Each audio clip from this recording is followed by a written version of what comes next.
This isn't something you see every day, a review of a 15-year-old album. Eh. Shinedown Us and Them, released in 2005, with the singer, you can see all the band members here.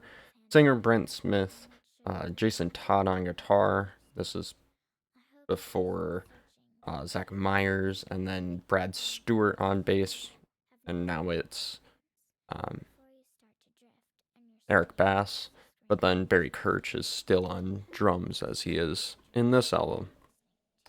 So this is going to be like a track by track kind of review, just going in depth in each song. The Dream, it's one of those intro tracks, like a minute long, not really a song. It's just kind of getting the vibe of the album out there, I guess. Um, it was really interesting. It's like a poem read by a child, and it's just talking about this dream. And it has a really creepy ending. It's interesting. I'll give it that. So the song Heroes, which is playing in the background now, it has a really cool intro riff. This is, throughout this album, I've noticed that quite a few of the songs have a lot more of a prog feel than, especially than what Shinedown is used to. Even though it's like all 4/4, it's just kind of uneven, weird rhythms. The vocals throughout this whole album are just kind of typical early 2000s vocals from Brent Smith, just like the patterns, the tones that he sings. I love his voice. I don't know. It's really powerful. It's an interesting riff at the pre-chorus. There was like a hold note, or a note that was held that you would not expect. Kind of threw me off when listening to it for the first time. At like the 1 minute mark, or 102, I marked it in here. It had a interesting, like, kind of dropped off the chord because they're using like power chords and whatnot, and then they just kind of go for a lighter chord for like that one split second. It really popped out to me.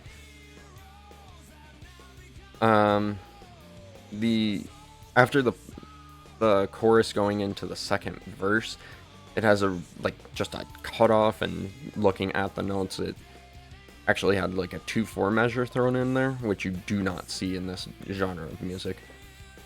And then really cool guitar dives. The guitar solo, kind of typical, playing right now. Kind of slows down and then like picks up speed as it goes. So that's Heroes. The song Save Me. I love bass intros. It's just, bass is such a cool instrument. It kind of sounded a little bit basic, but I mean, it doesn't need to be complex to sound good. The intro guitar. We're gonna pause that for a second. The intro guitar, that's why I have this video up. It sounds like Be Yourself by Audioslave. We'll see if we can hear this.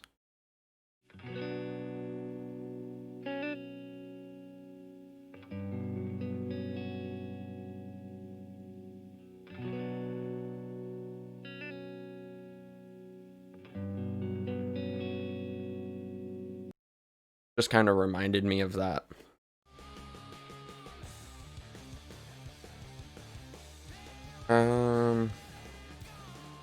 And like looking into this album, like just kind of the background of the band and whatnot, just a quick Google search, I was able to find that Chris Cornell happened to be a large influence on Brent Smith and presumably the rest of the band. Like you can definitely hear it in this song.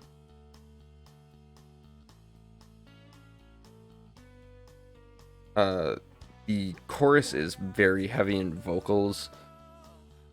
Not always a huge fan of that, partly because I like to keep, personally, I like to think that the music itself, like the notes and rhythms, should be kept separate from the lyrics. Like the lyrics can like make you like or dislike an album or a song rather more, but I feel like that shouldn't change the quality of it.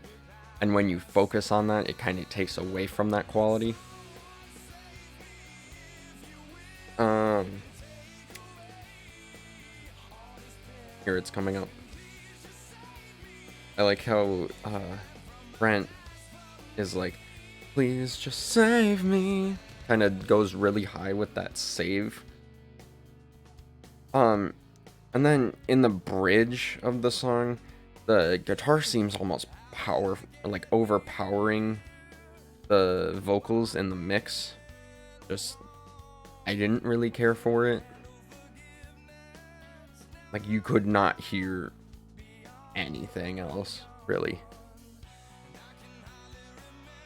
And then, at 2:49, I marked here, the guitar is, like, mimicking the vocals, and I've always kind of found that interesting when they just have the same pattern.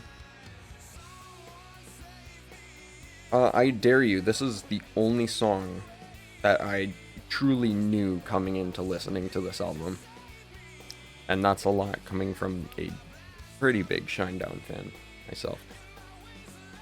It's obviously gonna be the biggest single off the record. Kind of like how I said. It's like got a slow groove. It's a nice change of pace from the heavier songs in the album, or that start off the album, and that's not too surprising, though a lot of artists like to throw in like a change of pace so you don't have like the same monotone, not monotone, but like samey feel listening through the entire album if you listen to it front to back, which I think people should do more personally.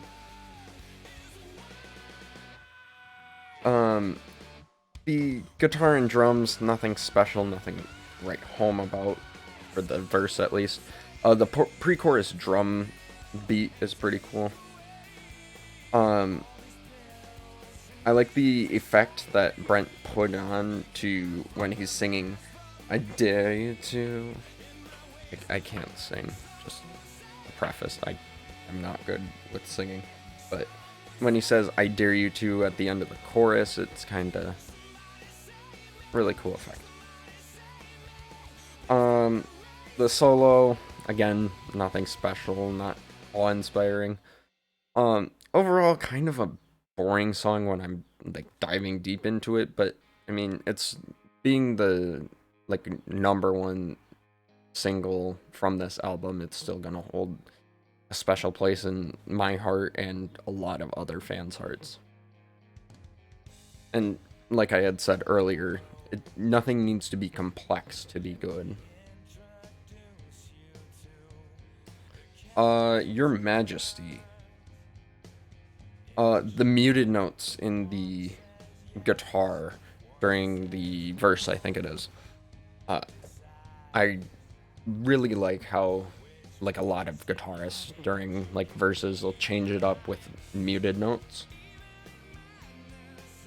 I really like the tone of the overdriven guitar in this song in particular, at least. The pre-chorus guitar, okay, it is Jason Todd, the guitarist. I thought so, but I had to double check myself. He does like these downward chords that sound like just straight up guitar dives, and I thought that was really neat. I'm just, in general, I am a huge fan of using like cymbal bells, like ride bells. I always love that sound, and so this kind of gives a thumbs up from me. when he's singing Majesty, like the word Majesty, it was surprising to hear more of an E, like he's actually holding the sound, because a lot of vocalists will have like an A sound, kind of get, I don't want to say lazier, but you know, kind of that gets you a lot more like control, I guess, over the sound of the note when you have an A sound rather than an E, and you don't hear it a lot in music or in lyrics in general. In the post-chorus, I guess, again, they threw in another one of those cutoffs, and it threw me off.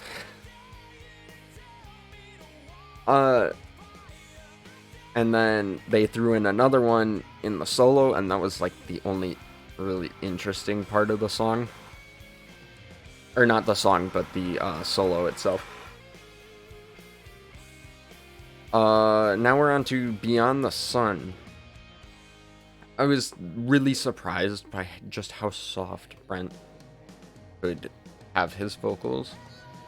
Like, I've obviously heard some of his low, or like acoustic songs and whatnot, but he really softened up the the vocals. I could actually talk. Kind of typical slow acoustic guitar, supporting but not really getting in the way. Like, not trying to stand out, just kind of adding a little bit, chords and, you know, basic chord progressions and whatnot. In the chorus, I feel like this song would have worked if they would have just done full acoustic rather than adding in the electric guitar. But then during the solo, with that guitar, they had a really interesting effect that is not seen very much anymore. And then, like, I don't want to call it double tracking because that's different, but there was a vocal duet at one point, and I really liked that. Just like he was basically duetting with himself. Oh, I realized I didn't have the slide up for Beyond the Sun. But now we're on to Trade Yourself In. At one point, I think it was in the verse, pretty early on, I know, I expected like an 1/8 note and an 1/8 rest that they had in, like, it, again, one of those cutoffs, but not really as abrupt or like dramatic. I figured they would fill in that rest with another 1/8 note.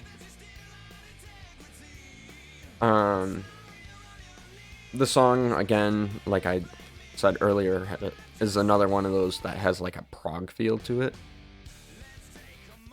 And it kind of reminds me of the band Tool, which is like a huge prog metal band. Probably one of, if not the most popular prog metal band. When he said trade in the chorus, I was not expecting that high of a note from Brent. Granted, he has a huge range, but still, it kind of throws you off when people show off a huge range, even if you know they have a, like, you know, high and low range for their voice. And then in like the bridge, he sings just kind of, you know, not singing lyrics, he's just kind of singing whatever with the instrumental parts. And I always love that when they don't focus just on lyrics, but they can still sing with it. Now on to Lady So Divine. And from the, even without listening to it, it is an outlier from the whole album. Because, like, there's no song that's longer than, like, or I think the only other longest song is like 4:14 or something. And this is 7.5 minutes long. And it uses some really unusual guitar patterns and tones, but like it has a prog feel to it, but it doesn't even have the same prog feel as the other prog sounding songs on the album. It it's an outlier for the entire album. Um, and about halfway through the song, um, they have like a weird um guitar effect on that too. Um, and even though it is a long guitar solo, especially for a band like Shinedown that does not typically write long songs, it's still an easy riff to get down to and just, enjoy. Even though drag it it takes a long time, but it doesn't drag on, I guess is what I'm trying to say. Shed Some Light, the violin. I love when bands, you know, I still like the heavier sounds, but I love when they can add in, you know, not typical songs, or not songs, instruments for their songs. And in Shed Some Light, they have a violin in it. I love it.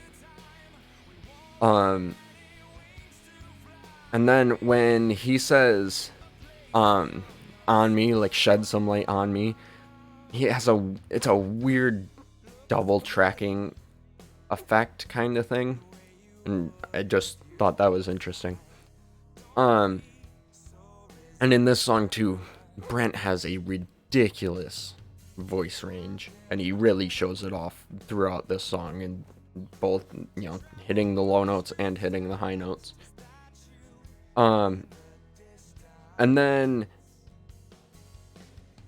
he again, not double tracking, like kind of, tracked the other part again, where he like holds on to a note and then like kind of beneath it you can hear another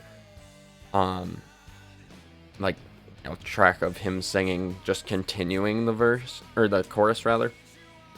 I thought that was interesting. Begin Again. Okay.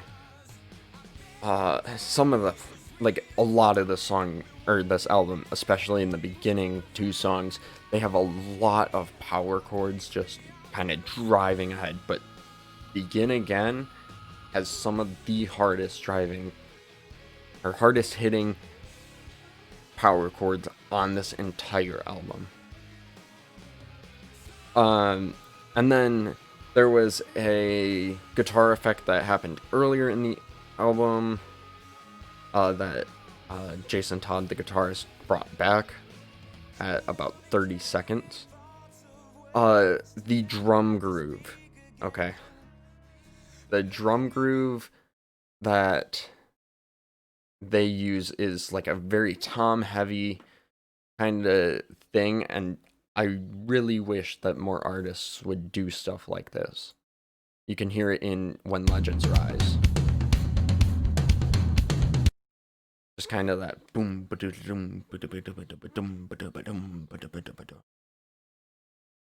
and they have a similar tom-based groove in this song.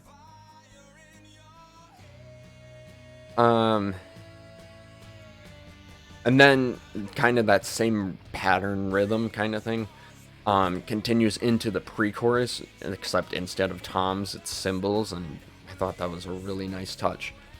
Kind of like amping everything up from going low to, higher pitched cymbals. Also in the pre-chorus, Brent uses like kind of whispering vocals, and a lot of the times I will see that as a nice touch. And then in the bridge, there was an interesting, like, it wasn't screaming, because they don't typically scream, and it was not, like, Brent's typical kind of raspy, high-pitched singing. It was, like, straight up yelling, I would consider it. And, it's it was just really unconventional, even in this genre of music. Um, and then even more so for a band like Shinedown.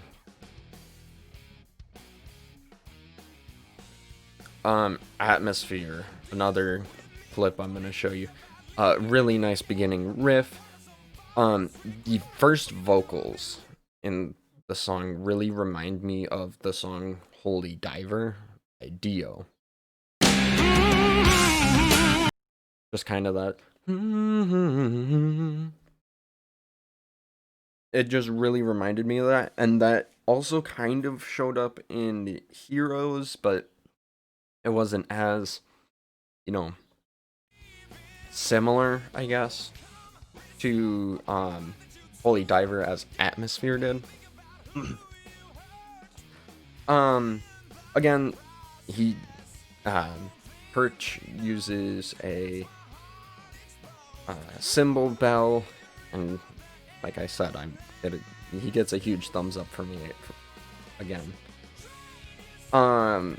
The bridge was really nice with a nice drum groove that kind of sounded really nice with the a pretty simple but nice guitar lick, and then again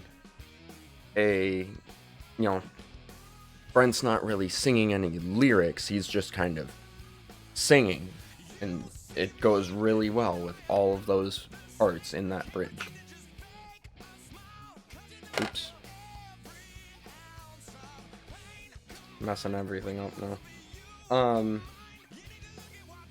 And then the song kind of sounds like it just ends up kind of where you would not expect it to end. It's just kind of abrupt.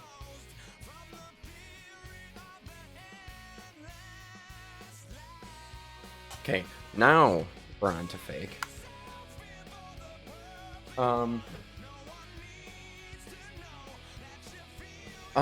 He stops in the instrumentals, in the instrumental parts, in the like verse and pre-chorus is kind of a nice effect. They really like to use those stops, cutoffs, and whatnot in this album.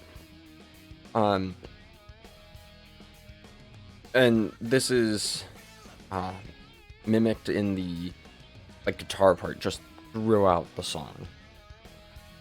And then the solo uses cool effects like it's not, I don't think it's an actual bend, but it kind of sounds like it. And then they use like a vibrato effect pedal again, and just using a lot of effects that really kind of give it life. And then the closing track, at least for the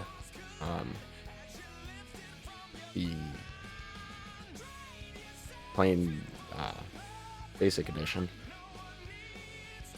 The deluxe edition uses a bunch of like demos and live versions of songs from Leave a Whisper, which was their debut album, which was the previous one. It's a really tame kind of song to end on, and I've kind of noticed this with the band. They kind of end on like not really driving songs, but I guess that's kind of reserved for the beginning. Kind of the hard-hitting stuff should be at the beginning, so it makes sense. And then just listening through the song, I feel like it would work at the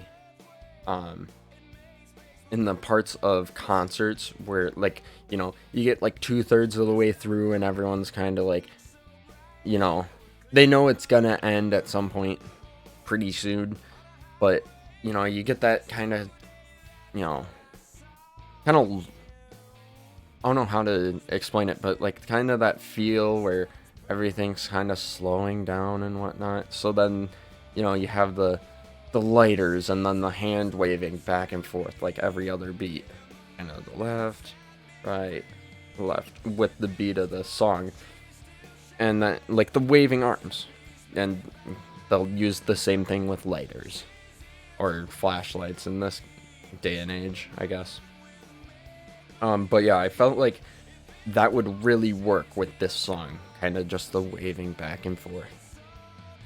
And then other than that, it's an acoustic song. They didn't really do a whole lot special with the song. Not saying that's bad. It's just simple. So that's it. That is all 13, I guess. If you don't count the Dream, it's 12 song album. So see you guys later.